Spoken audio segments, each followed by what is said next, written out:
It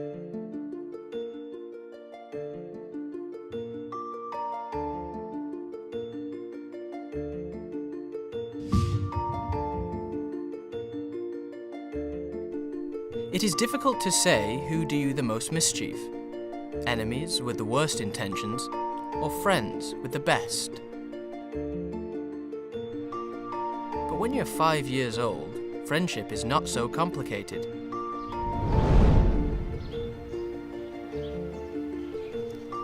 Will Bentley had an affinity for snowflakes. A word which here means that he liked them more than he liked ice cream. In fact, he loved snowflakes so much that he even named his cat Snowflake, even though she did not look like a snowflake at all. She did not have 6 sides that were all the same, nor would she ever fall daintily from the sky. All of his life, Will had the ability to look at a piece of paper and see the hidden snowflake within. He considered this a sort of superpower, one that made him the uncontested king of paper snowflakes. For the first time in his life, Will found his creativity interrupted.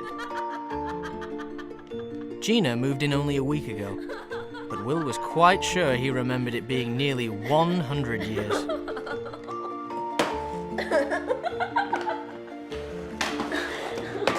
Oh, I guess I needed a few more books. What do you think, Clyde? Clyde was Gina's beta fish. She figured for such a pretty fish he needed a tough name so other fish wouldn't tease him. So far, the encouragement has worked and no fish dropped in the jar with him has survived more than 6 hours. Will believed Gina was unbalanced. Not that he thought she was crazy, but that he felt her whole outlook on life was far too sunny. He wondered why she liked bright colours so much, and why she took her fish on walks. In fact, she was very balanced, but ironically, she became unbalanced when she thought of Will Bentley. Which is why she misjudged the amount of books it took to get a person high enough to staple a lantern on the ceiling.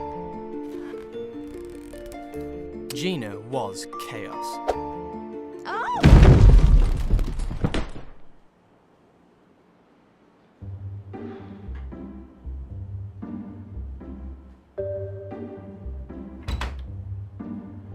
One, two.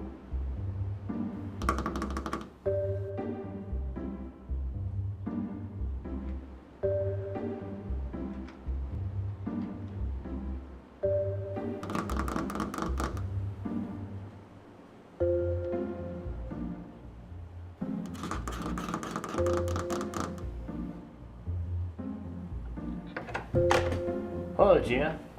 Clyde and I were wondering if we could borrow a cup of sugar, if you don't mind. What's the magic word? Where are my manners? Please? Sure, let me get it for you. Sit. Stay. Gina and Clyde had decided that Will needed more colour in his life. After having tried 7 times before and having failed an equal amount of times, she came up with what she thought was a foolproof plan. Just the cup? Yeah, that'd be great. So, what are you going to use the sugar for? I'm making a casserole. Oh? Yeah, the recipe called for a cup of sugar. I've never heard of a sweet casserole before.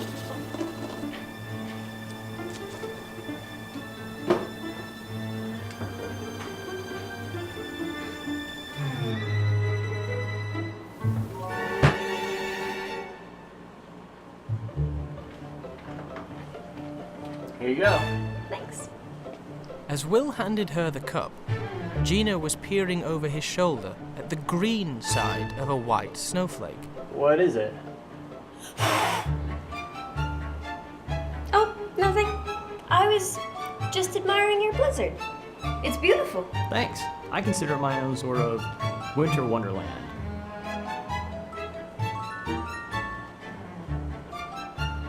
Thanks for the sugar. You're welcome. Bye. Bye.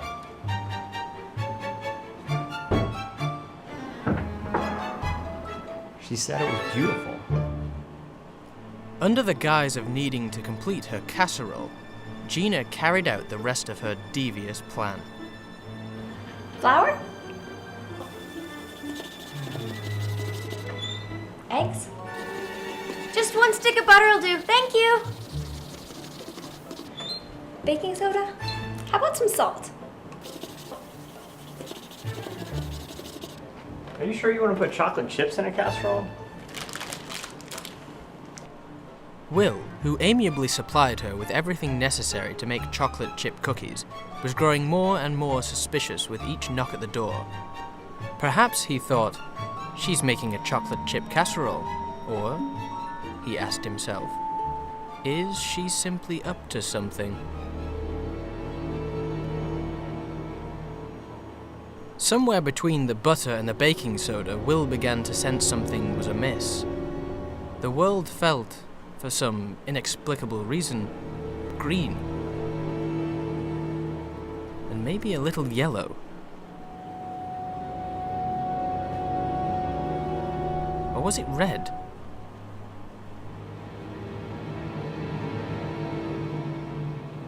Paranoia was beginning to set in. And then, a gentle breeze blew.